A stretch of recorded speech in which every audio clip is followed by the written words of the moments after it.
जय हिंद। आज हमारे देश का आर्थिक बजट पेश होने वाला है और 2-3 दिन आपको टीवी पर, न्यूज चैनल्स पर और कुछ सुनने को नहीं मिलेगा। केवल बजट को लेकर भाषण, बजट को लेकर बहस और इवन आपके आस पड़ोस में, इवन सैलून पर भी आपको यही चर्चा सुनने को मिलेगी कि बजट आया, कोई अच्छा कहेगा, कोई बुरा कहेगा, बजट में क्या मिला, हमें नहीं मिला। इस तरह की बातें आपको सुनने को मिलने वाली हैं। तो इन सभी चीजों से पहले आपको ये पता होना चाहिए कि बजट होता क्या है, सरकार जो है बजट कैसे बनाती है और हमें बजट में क्या मिलता है, हमारा बजट से क्या फायदा होता है। इन सभी चीजों को समझेंगे अच्छे से। तो आज के इस सेगमेंट में इन सभी टर्म्स पर हम जो है थोड़ा सा डिस्कशन करेंगे। What is budget, income of government, expenditure और फिस्कल डेफिसिट। तो सबसे पहले समझते हैं बजट क्या होता है। ये वर्ड आपने बहुत बार सुन रखा होगा और आजकल जिस तरह की सर्कमस्टांसेस चली हुई हैं, ये आपने जरूर सुना होगा अपने पेरेंट्स के मुंह से कि बेटा बजट बहुत खराब हो रखा है, तेरे को पता नहीं है कोरोना काल चल रहा है, जॉब नहीं है, पैसे नहीं है, इस तरह की बातें आपने सुनी हुई होगी। तो समझते हैं बजट क्या होता है। देखिए एक एग्जाम्पल ले लेते हैं एक फैमिली का। मान लीजिए एक फैमिली है, उनकी मंथली इनकम जो है लगभग 30,000 है, 30,000 है और वो भी एक्सपेक्टेड इनकम है। एक्सपेक्टेड क्यों कह रहा हूं, मान लीजिए जो फैमिली हेड है, जो काम करने वाला है, जो व्यक्ति, वो कहीं मार्केटिंग का काम करता है तो उसे उम्मीद है लगभग 25, 28, 30,000 रुपए उसकी कमाई हो जाती है महीने में। उसके बाद उस फैमिली में 2 बच्चे हैं और एक बुजुर्ग भी है, उन बच्चों के दादाजी, और उनको कोई शुगर या बीपी कोई बीमारी मान लीजिए, आजकल सभी को है, 50+, 60+ वालों को। तो उनको क्या करना है इस 30,000 रुपए में। देखिए बच्चों की पढ़ाई, बच्चों का ट्यूशन, ठीक है, बच्चों की बुक्स, स्टेशनरी, खाना, गाड़ी है, बाइक है, उसका पेट्रोल, उसके बाद राशन, गैस सिलेंडर, सब्जियां, दूध और दादाजी की दवाइयां भी, वो सब उसमें मैनेज करना है। अब मान लीजिए कि उनका सब जो खर्च है वो 26,000 में, 26,000 में हो जाता है पर मंथ का।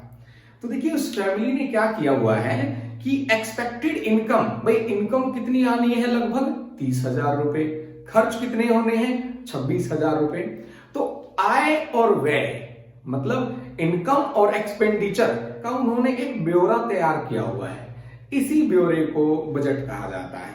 जब सरकार करती है ऐसा, वो पूरे देश के लिए करती है कि पूरे देश में एक पर्टिकुलर ईयर में, महीने में नहीं, वो मैं आपको एग्जांपल के लिए समझा रहा था, एक फाइनेंशियल ईयर में कितनी इनकम हो सकती है और उस एक साल में कितना खर्च होगा, इस सभी का एक लेखा जोखा तैयार किया जाता है, एक ब्यौरा तैयार किया जाता है। इस डॉक्यूमेंट को हम बजट कहते हैं। तो सेकंड टर्म है हमारी इनकम ऑफ गवर्नमेंट। देखिए सरकार की कमाई कैसे होती है, सरकार को किन किन चीजों से कमाई होती है। तो 2 टाइप के टैक्स लेती है गवर्नमेंट, डायरेक्ट टैक्स और इनडायरेक्ट टैक्स। अब डायरेक्ट टैक्स के अंदर क्या क्या आता है, इनकम टैक्स, आयकर, मतलब हम जितना पैसा कमाते हैं उसकी एक लिमिट होती है कि उसके बाद, एक लिमिट के बाद जो है हमें सरकार को टैक्स देना होता है। इनकम टैक्स स्लैब में उसको हम पढ़ेंगे। कॉर्पोरेट टैक्स, बड़े बड़े कॉर्पोरेशंस हैं, जो बड़ी बड़ी कंपनीज हैं, वो जितना प्रॉफिट कमाती हैं उस प्रॉफिट पे टैक्स लगता है, वो कॉर्पोरेट टैक्स होता है। इन दोनों को जो है डायरेक्ट टैक्स बोला जाता है। दूसरा है इनडायरेक्ट टैक्स। इनडायरेक्ट टैक्स, देखिए चाहे देश का कोई भी व्यक्ति हो, वो इनडायरेक्ट टैक्स पे करता है जाने अनजाने में। सबसे पहले GST, goods and services tax. आप चाहे 1 रुपए की सुई खरीद रहे हो या फिर 1 लाख की बाइक खरीद रहे हो, आपको उस पर टैक्स देना पड़ेगा। उस पर क्या लगा होता है, GST, goods and services tax. उसके बाद है कस्टम ड्यूटी। देखिए जो गुड्स इंपोर्ट या एक्सपोर्ट होती है उन पे जो टैक्स लगता है वो होता है कस्टम ड्यूटी। और पेट्रोल और पेट्रोलियम के प्रोडक्ट्स पर लगती है एक्साइज ड्यूटी, ये एक अलग एक स्पेशल टाइप का टैक्स है। तो इन सभी चीजों से जो है वो सरकार की इनकम होती है। इनकम के बाद बारी आती है एक्सपेंडिचर की, मतलब खर्च की। देखिए गवर्नमेंट जो है 1 साल का एस्टिमेट लगा लेती है कि भाई अगले 1 साल में हम कितना पैसा खर्च करेंगे और कहां कहां करेंगे। डिफेंस पे, हेल्थ सर्विसेज पे, इंफ्रास्ट्रक्चर, मतलब रोड्स कंस्ट्रक्ट किए जा रहे हैं, सिविल सिस्टम है, वाटर है, इलेक्ट्रिफिकेशन है, एजुकेशन, शिक्षा पर, स्किल डेवलपमेंट पर, पेंशन देने में, एम्प्लॉयमेंट क्रिएट करने में, और भाई एग्रीकल्चर प्रोडक्शन में या फिर एग्रीकल्चर डेवलपमेंट में कितना पैसा खर्च करने वाली है सरकार। तो आज की हमारी लास्ट टर्म है फिस्कल डेफिशिएट। इसको समझने के लिए वो पहले वाला एग्जांपल ले लेते हैं।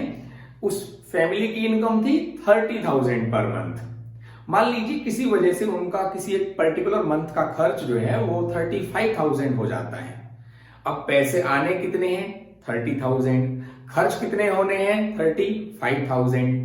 तो इन्हीं दोनों के डिफरेंस को, खर्च और आय, इन दोनों के डिफरेंस को हम बोलते हैं फिस्कल डेफिशिएट। ऐसा ही सरकार के साथ भी होता है कि मान लीजिए सरकार ने बजट बनाया पूरे साल का कि वह 30 लाख करोड़, और सरकार के पास खुद जो अवेलेबल है या उम्मीद है आने की वो है 20 लाख करोड़। तो 10 लाख करोड़ जो है वो फिस्कल डेफिशिएट हो गया। आई होप आपको सबको समझ में आ रहा होगा। Thanks for watching.